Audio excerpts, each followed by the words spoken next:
6 ACC teams in the top 20 in the country in sacks. You guys obviously are at the top of the list. Is that just because all you coaches are geniuses, or is there something else at play here? It's quite a loaded question, Will. Quite honestly, I can't speak for the other teams. Obviously, Clemson and their athletes and what they've been able to accomplish over the last several years speaks a lot to what Coach Venables and his staff have been able to do over there. I'm just proud of the growth of our guys. They've just continued. It's really been a several-year process, and you've seen it coming with some of our guys, but the emergence of Jalen Twyman, and also Pat Jones has been kind of spearheading that thing. And we're getting to a point now where it's just hard to double team one guy. You double team Jalen, you're going to open up another D tackle, and Amir Watts has come on. If you try and slide the protection to Pat, John Morgan's kind of popped up as of late. Obviously, Haba earlier in the season. So it's really kind of a credit to how hard they've worked, and this has been kind of a few years in the making. So hopefully it's something now we can start to have some guys developing while these guys are performing and start to build something that lasts over time. I mean, if you look at big picture, if you lose 2 guys that you lost during, Sure. There's always, on the outside, it's like, well, they're screwed. Well, and obviously that hasn't been the case. I mean, Yeah. did you sort of know that this, you didn't want that to happen, but did you not have any real concern? No, I mean, I don't think anyone could foresee that we were going to be able to produce the way we have with the loss of Weaver and Keyshawn Camp. Those were, huge hits to our potential production going into the season. It's fun to think about what could have been with all 4 of them this season, playing together and, continue to develop some of those younger guys. But you got to tip your hat to those young guys that have really stepped up their game and practiced really hard and invested in the film to be able to get some of the things accomplished that they have. But no way I could have predicted with the loss of Rashad and Keyshawn that we'd be able to accomplish what we have so far. Do you have to have a little bit of swagger to voluntarily be a defensive lineman here and wear number 97? There's no question. I mean, obviously that what Aaron Donald has accomplished and still is accomplishing is a tremendous honor. I think a lot of us here would be shocked if that number is going to be available much longer, quite honestly, right, for Pitt. So I'll give Jalen a lot of credit for taking the risk to step into that number because he knew what it meant. But Jalen's the kind of guy that he wants that pressure on himself. He's a tireless worker. I think he wanted to put that on himself so he could never relent. There's times I have to beg Jalen to back off a little bit so I know his body's going to be ready on Saturdays. It's just how he's wired, and he's embraced it with everything he has. What have you seen out of the defensive tackles not named Jalen Twyman, especially Right. Devin Danielson too? Well, I'll start with Amir because, Amir is obviously the NFL scouts are here just about every day and how hard he has played.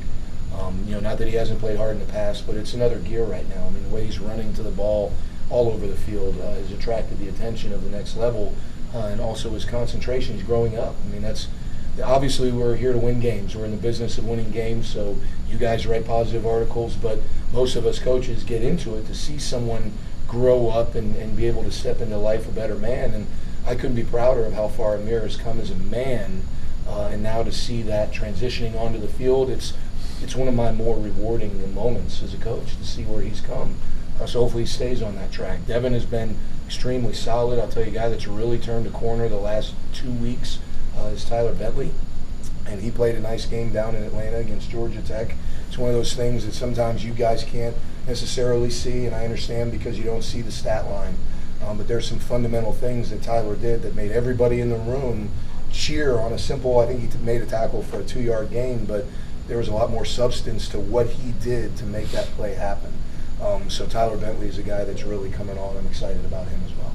North Carolina with Sam Howell, I mean, he's not an ordinary freshman, is he? No, not at all. We have a ton of respect for him. His ability to evade sacks in the pocket reminds me of Dungy from Syracuse.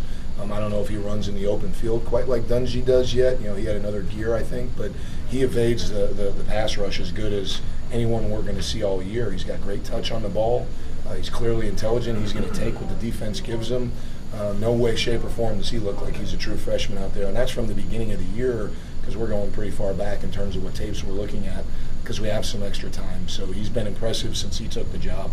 The recruitment of Haba, can you talk about when he first came on your radar? Sure. And how difficult was it for him, for you guys to recruit him? Sure. With his family being over in Italy. Well, it all happened really late.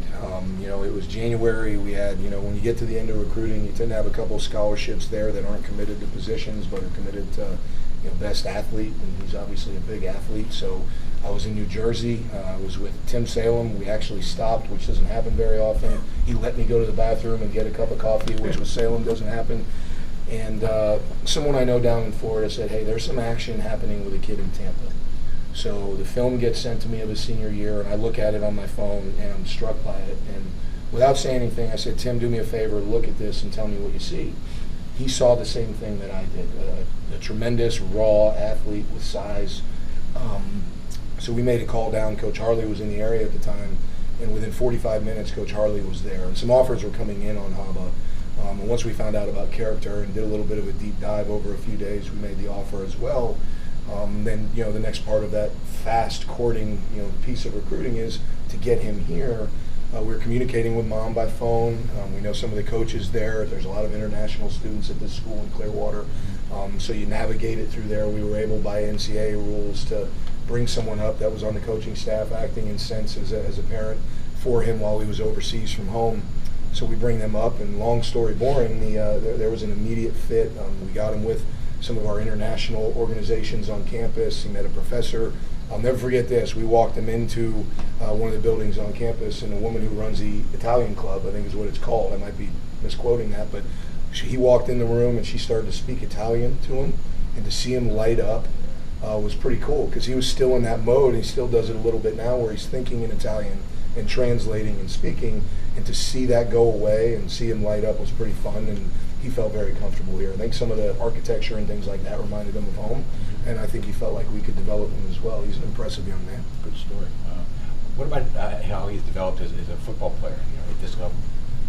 Honestly, way faster than I ever could have expected, Jerry. I mean, I knew we had a big, raw athlete. If I'm being honest, it was probably just factoring everything in. American football in Italy, 1 year at a smaller, although successful, high school in Clearwater. You just figure he's not going to be able to take to all the demands of Division I football. But this is where, his God-given athletic ability combined with his intelligence, I think, has allowed him to progress faster. Some young men, when things are hard, when you're challenging someone, when they really know the full understanding of why you're doing what you're doing, they can progress fast. And that's what Haba's been able to do. And to his credit, he comes in early every day. I kind of have a crew of about 7, 8, 9 guys that come in every morning at 6 o'clock on their own, not asked, and he's always one of those. So he's working hard to progress fast and killing it in school as well, which I'm proud of that. I think last time we talked to you was a bye week as well, and we asked you about, are these sack numbers resonating on the recruiting trail? Are people recognizing? You certainly use it when you're talking to a defensive lineman or a linebacker, because obviously KC is doing a great job too. His sack numbers are up there. So just the fact that we're aggressive and you do use those things for the right positions, and it's something to brag about while you can. But I think bottom line is, today's day and age, when you're recruiting a high-level athlete, they want to know, can you develop me towards having a chance at my dream, right, to play at a place like next door. And I think now the proof is in the pudding that we can develop guys, and you can show that is a fact here, and it's certainly having an impact, I believe.